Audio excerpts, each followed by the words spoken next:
قربانی آپ کے پاس موقع ہے، آج وقت ہے، تو قربانی کے لیے کچھ چیزوں کا اہتمام کریں۔ ایک اچھا جانور خریدیں، مہنگا جانور خریدیں، خوبصورت جانور خریدیں۔ اس کے بعد جو دوسری چیز ہے، جو دوسرا پہلو ہے، وہ بڑا عظیم ہے۔ خوش نودی کے لیے خوش دلی کے ساتھ کریں، تنگ دلی کے ساتھ نہ کریں۔ قربانی جو آپ جانور کرتے ہیں، آپ اللہ کی رضا کے لیے کرتے ہیں۔ جس دن آپ چھری چلا لیتے ہیں نا، اس کے بعد وہ جانور کس کا ہے؟ اللہ کا ہے یا آپ کا ہے؟ وہ آپ کا ہے۔ جانور کو ذبح کرنے سے پہلے وہ اللہ کا ہے کہ ہم نے اللہ کی رضا کے لیے جانور خریدا ہے، اسے اللہ کے راستے میں ذبح کر دیا ہے۔ جب آپ نے ذبح کیا وہ اللہ کے لیے ہے، لیکن جس وقت ذبح ہو گیا اللہ تعالیٰ نے اس جانور کے اوپر آپ کو اختیار دے دیے، چاہے تو آپ سارا استعمال کریں، خود کھائیں، چاہے تو آپ جو مستحب طریقہ ہے، سنت طریقہ ہے، اس کے 3 حصے کر لیں، غرباء میں تقسیم کر دیں، ایک حصہ اپنے اقرباء میں تقسیم کر دیں، ایک حصہ آپ رکھ لیں۔ اگر سارا ہی آپ کھانا چاہتے ہیں تو آپ کھا سکتے ہیں۔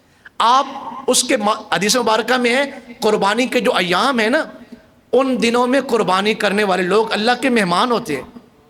یہ جانور آپ نے اللہ کے لیے خریدا تھا، پھر اللہ کی طرف سے آپ کو لٹا دیا گیا، آپ جیسے مرضی اس کو کھائیں، بیچ نہیں سکتے، اس سے تجارت نہیں کر سکتے، باقی آپ جس طرح سے مرضی اس کو کھائیں، اس میں آپ کے لیے کوئی ممانعت نہیں ہے۔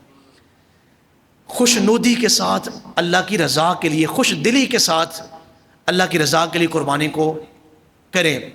اب جو تیسری بات میں آپ سے کرنے لگا ہوں، جو بڑی اہم ہے، قربانی کے جانور کی قدر کریں۔ ہمارے ہاں سب سے بڑا جو المیہ ہے نا جی، وہ یہ ہے کہ ہم جو جانور خرید کے آتے ہیں نا، اس کی تو قدر کرتے ہیں، لیکن منڈی میں ہم جانوروں کی قدر نہیں کرتے۔ قربانی کے جانوروں کی قدر ہم منڈی میں نہیں کرتے۔ ایک بڑی عظیم حدیث مبارکہ ہے بخاری شریف میں، آپ نے کئی مرتبہ وہ حدیث مبارکہ سنی ہوگی، کہ ایک پیاسا کتا جو ہے گیلی مٹی کو چاٹ رہا تھا، پیاس لگی ہوئی تھی تو گیلی مٹی کو وہ چاٹ رہا ہے۔ ایک بدکار عورت وہاں سے گزر رہی تھی تو اس نے دیکھا کتا پیاسا ہے، تو اس نے اپنا موزہ اتار کے نا پیر سے کنویں سے پانی بھر کے اس کو پانی پلا دیا۔ اگر کبھی آپ کو حدیث شریف پڑھنے کا موقع ملے نا، حدیث شریف پڑھنے کا، متن اٹھائیں، عربی متن، یا کسی حدیث پڑھانے والے سے اس حدیث کے بارے میں پوچھیں کہ جب اس بدکار عورت نے اس پیاسے کتے کو پانی پلایا تو اس وقت حدیث کے لفظ کیا ہے کہ اللہ تعالیٰ نے اس عورت کا شکر ادا کیا، شکریہ ادا کیا کہ تو نے اس پیاسے کتے کو پانی پلایا ہے۔ اگرچہ شکر کا معنی جو ہے وہ اس کے گناہوں کے بخشش کے زمرے میں ہے کہ اللہ تعالیٰ نے اس کا شکر کیسے ادا کیا کہ اللہ تعالیٰ نے اس کی بخشش فرما دی، لیکن لفظ جو حدیث میں ہے اس نے پیاسے کتے کو پانی پلایا ہے اور ہے بھی بدکار فاحشہ عورت ہے۔ اس عمل کی وجہ سے اللہ تعالیٰ اس کا شکر گزار ہو رہا ہے۔ ساری دنیا اللہ کے شکر گزار ہے، لیکن اللہ اس عورت کا شکر گزار ہو رہا ہے جس نے پیاسے کتے کو پانی پلایا۔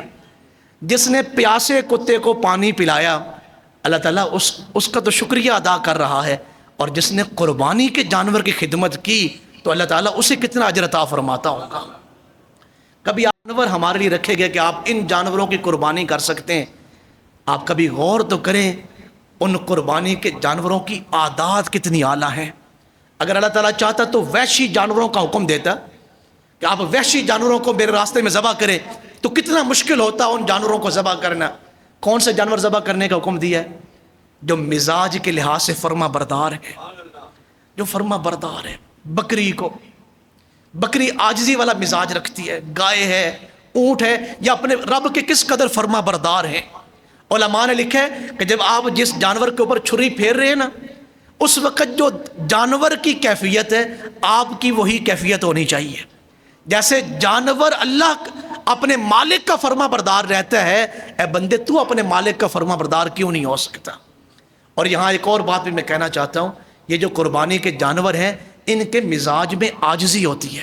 میں اکثر ایک بات کہا کرتا ہوں، ہمارے ہاں آج کل لوگوں کے دماغ جو ہے وہ خراب ہیں۔ یہ جملہ تھوڑا سخت ہے لیکن حقیقت ہے، لوگ جناب کتے پال رہے ہیں، کچھ شیر پال رہے ہیں، حالانکہ ان جانوروں کو پالنے سے منع کیا گیا ہے۔ کتا ایک نجس ہے، شیر ایک درندہ ہے، اور میں نے کئی جگہ پر لوگوں کو دیکھا ہے وہ ہوتے ہیں کتے، یہ جرمن شافٹ ہے، یہ فلاں شافٹ ہے، ان لوگوں کے مزاجوں میں نجاست ہوتی ہے جو کتوں میں رہتے ہیں، اور ان لوگوں کے مزاجوں میں درندگی ہوتی ہے جو درندہ قسم کے جانور پالتے ہیں، وحشی جانور پالتے ہیں، لیکن جن لوگوں نے جو ہے وہ بکریاں پالی ہیں یا گائے، یہ جو حلال جانور ہیں ان کو پالا ہے، ان کے مزاجوں میں عاجزی انکساری ہوتی ہے۔ اللہ تعالیٰ نے ان جانوروں کو، قربانی کے جانور ہمیں وہ عطا کیے جو اپنے مالک کے فرما بردار ہیں۔ اونٹ کتنا بڑا ہوتا ہے اور کتنا طاقتور ہوتا ہے، کبھی عرب کے علاقوں میں جائیں، 6-7 سال کا بچہ اونٹ کو پکڑ کے جہاں مرضی لے جائے اور اس کے پیچھے چڑھ رہا ہے۔ یہ جو ہماری منڈیوں میں جانور آئے ہوتے ہیں یہ کس قدر طاقتور ہیں اور کس قدر صحت مند ہیں، لیکن جو مرضی اس کا مالک جو ہے اس کو جہاں مرضی پکڑ کے لے جائے۔ لوگ خرید کے لاتے ہیں، چھوٹے چھوٹے بچے جو ہیں ان کو گلیوں میں لے کے چل رہے ہوتے ہیں۔ اپنی طبیعتوں میں ان قربانی کے جانوروں کا مزاج پیدا کریں، جیسے یہ اپنے مالک کے سامنے اپنے سر کو جھکائے ہوئے ہیں، آپ بھی اپنے مالک کے سامنے ہمیشہ اپنے سر کو جھکا کے رکھیں۔ قربانی میں بڑے سبق ہیں اگر ہم ان چیزوں سے سیکھیں۔ جو بات میں عرض کرنے لگا تھا، قربانی کے جانوروں کو تکلیف نہ دیں۔ میں اکثر دیکھتا بھی ہوں، یہ کچھ دن پہلے میں ایک پروگرام سے واپس آ رہا تھا، رات کو 1:30 بجے کا ٹائم تھا، یہاں منڈی سے میں گزرا، کچھ نوجوان موٹر سائیکلوں پہ بیٹھے ہوئے ہیں اور وہ منڈی میں آ کے رکے ہیں، خواہ مخواہ جانوروں کو اٹھا رہے ہیں اور جو مزدور سوئے ہوئے ان کو بھی اٹھا رہے ہیں، حالانکہ میں جانتا تھا کہ انہوں نے یہ خریدنا کوئی نہیں۔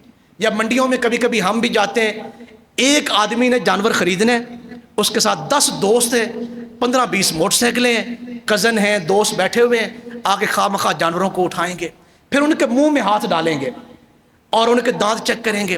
اگر آپ ناراض نہ ہوں، ایک لمحے کے لیے غور تو کریں، ان قربانی کے جانوروں کو 10 دنوں میں کتنے لوگ کتنی مرتبہ روزانہ اٹھاتے ہیں جا کے، اور کتنے لوگ ان کے منہ میں جا کے ہاتھ مارتے ہیں۔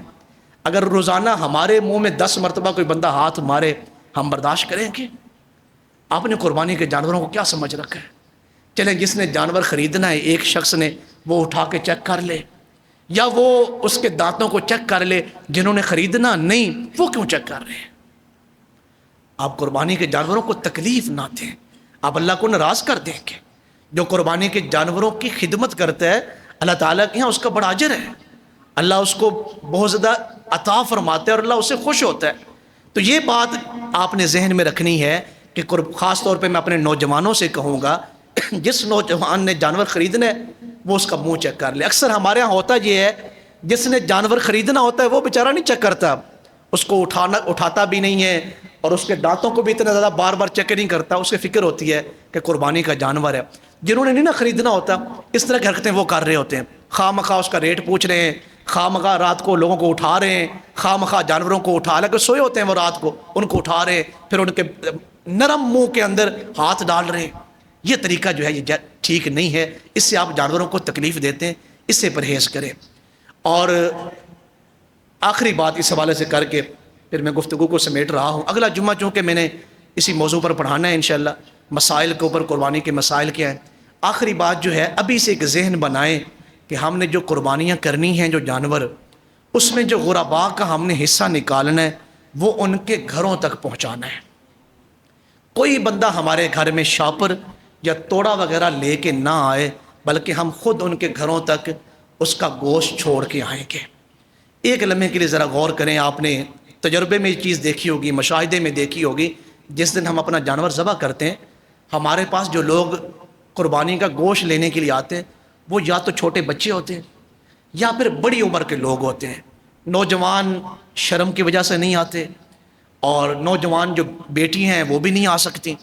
اگر آپ نے کسی کو گوشت دیا اور وہ گوشت لے کے واپس جا رہا ہے، اس کے پاؤں کو کہیں پہ ٹھوکر لگی، وہ راستے میں گر گیا، تو اس کے دل میں یہ خیال نہیں آئے گا، یا اللہ اگر تو نے مجھے ہمت دی ہوتی تو میں اپنے گھر میں قربانی کرتا، مجھے لوگوں کے گھروں میں آ کے گوشت نہ لینا پڑتا، کوئی یتیم ہو ان میں، کوئی غریب ہو، تو آپ کی اور میری قربانی کس کام کی؟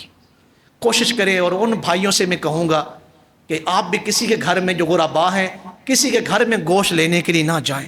پورا سال آپ امیروں کے گھر سے کھا رہے ہیں، اپنے گھر میں بیٹھیں۔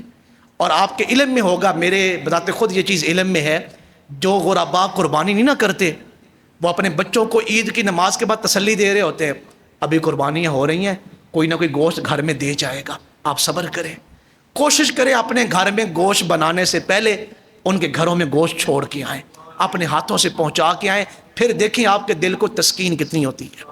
اللہ تعالیٰ مجھے اور آپ کو عمل کی توفیق نصیب فرمائے۔ اللہ تعالی ہمیں قربانی کے لیے جو انتظام و اہتمام ہے، اللہ کرے اس سال کوئی بھی شخص قربانی کی سعادت سے محروم نہ ہو، اللہ ذرائع اور اسباب پیدا فرمائے۔ وما علیہ